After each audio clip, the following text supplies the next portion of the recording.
नमस्कार दोस्तों, मैं राजकुमार मौर्य प्रखर इंडिया यूट्यूब चैनल में आपका स्वागत है। बहुत बड़ी खबर आ चुकी है बिहार के मुख्यमंत्री नीतीश कुमार को लेकर। दोस्तों, नीतीश कुमार ने एक ऐसा कांड कर दिया है जिसकी चर्चा देश में तो है ही, विदेश में भी है।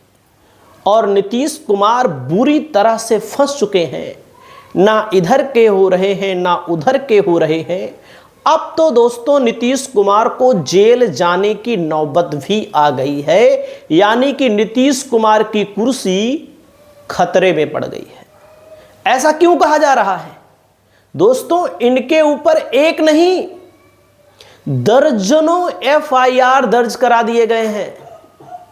और अगर किसी मुख्यमंत्री के ऊपर एफआईआर हो जाए तो क्या वो जेल नहीं जा सकता? यही कांड अगर खुलेआम कोई अन्य व्यक्ति किया होता तो क्या उसको जेल ना होती? तो कानून तो सबके लिए बराबर है। तो इस मसले को लेकर के कानूनी जानकारों का क्या कहना है? तो दोस्तों, यहां पर आप सबसे पहले देखिएगा, नीतीश कुमार हिजाब विवाद में पूरी तरह से फंस चुके हैं। और यहां देख सकते हैं नीतीश कुमार हिजाब विवाद के बीच नुसरत परवीन ने छोड़ा बिहार, नौकरी ना करने का फैसला। दोस्तों, नौकरी ना करने का फैसला, सरकारी नौकरी का नियुक्ति पत्र बांट रहे थे और जिस लड़की का हिजाब इन्होंने खींचा, अरे आराम से कहा जा सकता था, चेहरा ही देखना था, आराम से कहा जा सकता था इनके पास मुख्यमंत्री है, इतनी सिक्योरिटी होती है, महिलाएं होती हैं, पुलिस होती है, अगर मान लीजिए कोई शक थी तो भाई चेहरा खुलवा देते। जबरदस्ती क्यों खींचा? आगे यहां पर सुनिएगा, पूरा कानूनी मसला यहां पर समझिएगा। दोस्तों, जावेद अख्तर बोले नीतीश बिना शर्त माफी मांगे। गिरिराज जो बीजेपी के नेता हैं, उन्होंने कहा सीएम ने हिजाब हटाकर सही किया। ये तो हमेशा यही बात करते हैं। गिरिराज सिंह का तो काम यही है कि हमेशा मुसलमान के विरोध में बोलेंगे, हमेशा उल्टा सीधा बोलते हैं। ये तो दुनिया जानती है, किसी से छुपा नहीं है। 3 राज्यों में एफआईआर दर्ज हुई है। दोस्तों, यहां पर नीतीश कुमार के हिजाब खींचने पर बॉलीवुड में भी आक्रोश मच गया है। सोच सकते हैं आप लोग, ये मामला बॉलीवुड भी पहुंच चुका है, कितना बड़ा मामला है। और बॉलीवुड में आक्रोश जो है दोस्तों, इसमें राखी, जायरा के बाद सना खान ने भी हमला किया है नीतीश कुमार के ऊपर। दोस्तों, आगे देखिएगा, हिजाब विवाद को बढ़ता देख बचाव में उतरी जेडीयू, बोली नीतीश कुमार को काम से आंका जाना चाहिए। अरे काम से आंका जाना चाहिए तो क्या किसी का हिजाब खींच लेंगे? काम अच्छा किया है कि नहीं किया है? मैं मानता हूं नीतीश कुमार ने काम अच्छा किया है। अगर कोई व्यक्ति समाज में अच्छा काम किया होता है, किसी का हिजाब खींच लेता है, तो क्या उसको उसके काम से आंका जाना चाहिए? दोस्तों, यहां पर देख सकते हैं, कौन थी महिला जिसका नीतीश कुमार ने खींचा हिजाब? इस कोर्स की कर चुकी है पढ़ाई, अब नौकरी नहीं ज्वाइन करने का कर लिया फैसला। बेचारी को अब नौकरी बिहार भी छोड़ना पड़ रहा है, लोग इतना दबाव डाल चुके हैं। नीतीश के महिला का नकाब हटाने पर 0 एफआईआर, किस नेता ने कितना कोसा? दोस्तों, अलग अलग नेताओं ने, देश के अलग अलग नेताओं ने, यहां तक कि बीजेपी के अंदर के नेता भी चाहते हैं कि नीतीश कुमार कुर्सी छोड़े इसी बहाने से। देख सकते हैं, आगे देख सकते हैं, यहां तक कि दोस्तों दैनिक भास्कर की खबर, पाकिस्तानी युवक ने सीएम नीतीश को दी धमकी, पटना में एफआईआर। ये पाकिस्तानी आदमी भी आ गया इसमें बीच में, पता नहीं कहां से। पाकिस्तानी वालों का क्या काम है? हमारे देश का मैटर है, हमारे देश में सुलझेगा, हमारे देश के अंदर के मुख्यमंत्री हैं। दोस्तों, हिजाब विवाद पर वीडियो में चेतावनी, कहा माफी मांगो नीतीश कुमार वरना अंजाम भुगतेंगे। दोस्तों, इसके खिलाफ भी शिकायत दर्ज कर ली गई है जो धमकी दे रहा है। पाकिस्तानी डॉन कौन है? दोस्तों, सभी लोगों ने देखा होगा कि बिहार में क्या हुआ। एक बड़े पद पर बैठा व्यक्ति एक मुस्लिम महिला के साथ ऐसा व्यवहार करता है, फिर बाद में मुझ पर आरोप लगाए जाते हैं कि शहजाद भट्टी ने यह कर दिया। और उस व्यक्ति के पास अभी भी समय है, वह उस बच्ची और उस महिला से माफी मांगे।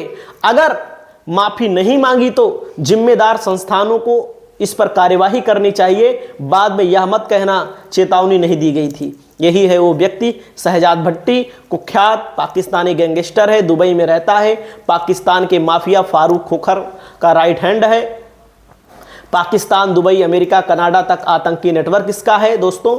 और 2024 में बीजेपी नेता और अभ्यनु अभिनेता मिथुन चक्रवर्ती को भी धमकी इसी ने दी थी। तो पहली बात, इसको पकड़ करके इसके कनपटी पर सटाना चाहिए, इसको धुलाई करनी चाहिए दोस्तों।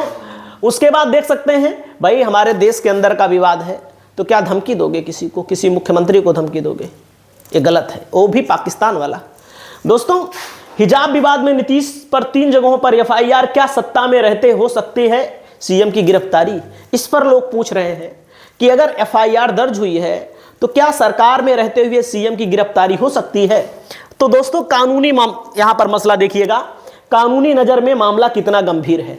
दोस्तों, इलाहाबाद हाईकोर्ट के वकील ज्ञान रंजन मिश्रा के मुताबिक यह मामला महज इव टीजिंग नहीं बल्कि उससे कहीं गंभीर है। मिश्रा जी कहते हैं इव टीजिंग नहीं, उससे कहीं गंभीर है। भारतीय कानून के तहत मुख्यमंत्री नीतीश कुमार के खिलाफ अलग अलग धाराओं में मुकदमा दर्ज हो सकता है। उन्होंने कहा कि नीतीश कुमार के जरिए किया गया कृत्य भारतीय दंड संहिता की धारा 354 के दायरे में आ सकता है, जिसमें किसी महिला की गरिमा को ठेस पहुंचाने के इरादे से आपराधिक बल या शारीरिक संपर्क करना दंडनीय अपराध है। बिना सहमति के किसी महिला को छूना, विशेषकर सार्वजनिक मंच पर उसका नकाब खींचना, ना सिर्फ भारतीय हस्तक्षेप है, शारीरिक हस्तक्षेप है, बल्कि सार्वजनिक अपमान की श्रेणी में आता है।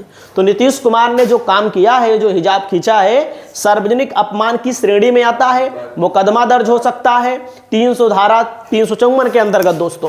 दोस्तों, उसके बाद ज्ञान रंजन ने कहा कि इसके अलावा अगर इस सरकारी नियुक्ति कार्यक्रम को वर्क प्लेस माना जाए तो यह कृत्य महिला वर्क प्लेस पर यौन उत्पीड़न निवारण निषेध और प्रतिशोध अधिनियम 2013 दोस्तों के तहत आता है, जिसमें अनचाहे शरीर संपर्क करना और महिला की गरिमा को प्रभावित करने वाले व्यवहार के रूप में देखा जा सकता है।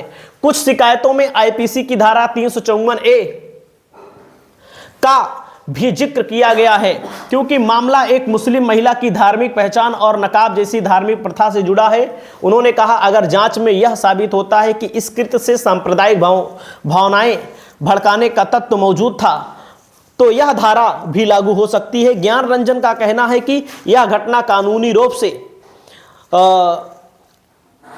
अट्राइंग द मोडेस्टी ऑफ वोमेन, यानी महिला की लज्जा भंग करने की कैटेगरी में आता है। सीएम रहते गिरफ्तारी हो सकती है। दोस्तों, क्या सीएम रहते? भाई सीएम है, सीएम के लिए अलग कानून थोड़ी ना है। तो इस पर क्या कहा गया, भारत में सीएम रहते हुए गिरफ्तारी भी नजीर है। साल 2024 में आम आदमी पार्टी के संयोजक अरविंद केजरीवाल, जो उस समय दिल्ली के मुख्यमंत्री थे, ईडी ने शराब नीति केस में गिरफ्तार कर लिया था। गिरफ्तारी के कई दिनों बाद अरविंद केजरीवाल ने अपने पद से इस्तीफा दे दिया था। इसी तरह से डीए केस में 1996 में भी जयललिता की गिरफ्तारी की नजीर मिलती है। उस समय वे तमिलनाडु के मुख्यमंत्री थी। यानी कि नीतीश कुमार की सरकार गिर भी सकती है, नीतीश कुमार की गिरफ्तारी भी हो सकती है। नीतीश कुमार को इस्तीफा दे देना चाहिए, इस्तीफे की मांग हो रही है। अब इस पर क्या निर्णय लेंगे नीतीश कुमार, ये तो आने वाला वक्त बताएगा। आपकी क्या राय है दोस्तों, इस मसले को लेकर अपनी राय को बताइएगा। क्या नीतीश कुमार ने ऐसा करके अपमान किया है कि कोई अलग इरादा था? हालांकि मेरा मानना है नीतीश कुमार ने जल्दबाजी में खींच लिया। उन्होंने कहा होगा बच्ची है, अरे चेहरा दिखाओ, कम से कम नियुक्ति पत्र बांट रहे हैं, लेकिन अलग अलग तरीके से लोग इसको समझ रहे हैं। आप अपनी राय को बताइएगा। नमस्कार।